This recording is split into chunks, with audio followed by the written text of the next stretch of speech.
We had more breakups. We had more tears. We had more singing. And of course, we had way more drama. Week 4 of The Bachelor, Listen to Your Heart, had it all. This is your Bachelor Heartbeat. So here we are on week 4, and things got messy right off the bat. Chris Harrison showed up to the mansion to drop a bomb of yet another format change. During the week, couples would be broken up and forced to go on dates with other contestants in the house. So today, you're gonna feel challenged because you're gonna be going on dates, but it's not gonna be with who you think it's gonna be. Oh no. Oh, wow. I'm going to put these relationships to the ultimate test. Ryan and Jamie had a nice and friendly day at the spa, and Rudy and Chris enjoyed a picnic. But things got a bit more dramatic for Julia and Brandon, who, might we recall, are 2/3 of a love triangle with Savannah.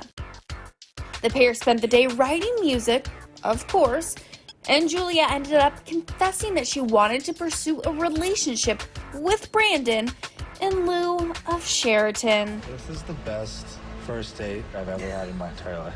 I figured out what it is that I actually want, and I went after it.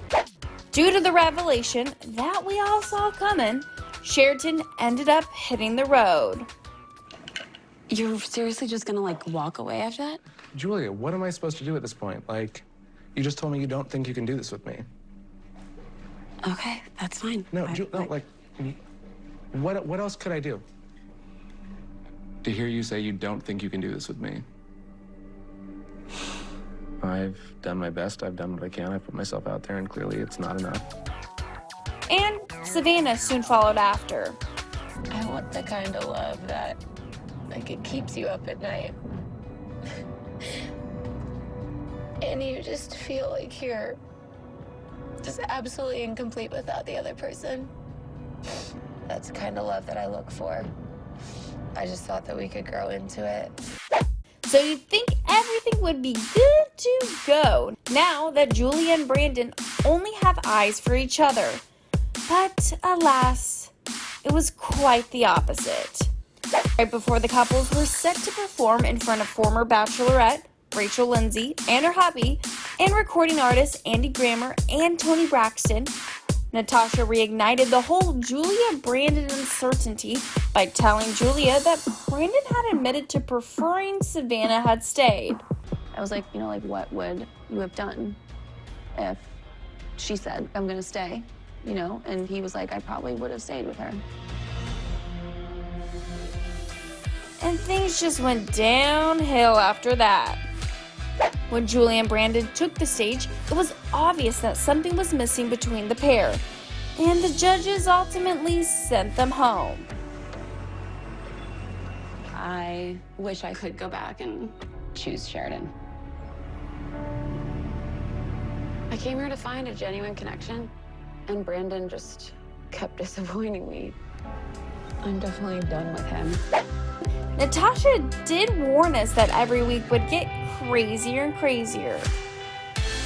Many exciting parts to this show. I can't even tell you. This is unlike anything I've ever done before in my life, and I don't think anything the Bachelor franchise has ever done before in the history of Bachelor world. It's just so different and so exciting. It's like you take people that are so deeply emotional on different levels. If you're a musician, your emotion threshold is so different. If you're sad, you're real sad. If you're happy, you're ecstatic. Our emotion levels are just on other planes, and you get to see all of that and put a bunch of us together creatively inclined, and it just gets crazy. It just gets crazier and crazier, and you guys will just have to tune in and find out.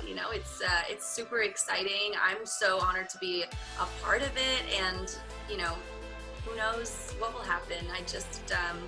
I'm hoping that everyone falls in love with it, because it was just full of love, despite all the other aspects that come into it, and it's just going to be a crazy ride. Hit up Access Hollywood's new Facebook group, Bachelor Tea Party, where you can find memes, fan theories, live episode discussions, and a ton of exclusive interviews. Like this one, when Chris Harrison spilled what we can expect from Listen to Your Heart this season. Really think Bachelor in Paradise meets A Star is Born. Right. It definitely has that feel of paradise. Of at first you will have those rose ceremonies of women voting out men, men handing out roses to women. That's how it all starts, and then we'll get into the musical part of this. Okay. And then I'm curious to know, what is sort of the ultimate goal, or is there a prize? Is it just multiple couples can pair up and you win a happy relationship?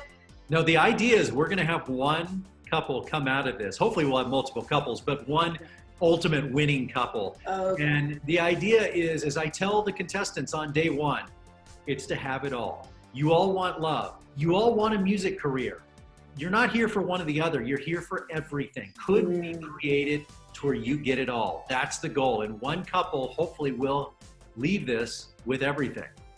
And are we going to see any of our Bachelor or Bachelorette favorites from other seasons, or will there be no crossover? Is this an entirely new thing? Well, as far as contestants go, they're complete unknowns. These are new people you do not know. But of course, you will see familiar faces. Our celebrity panel, once the performances start happening, we have a celebrity panel of judges. And some of that's from the music world. Kesha, Jason Mraz, Pat Monahan, Rita Wilson before she went off to Australia. And then we also bring in some of your favorite Bachelor couples like JoJo and Jordan, Rachel and Brian, and Caitlin and Jason, because we want them to have their professional eye on these couples. Do they have the chemistry? Do they have that love that can last?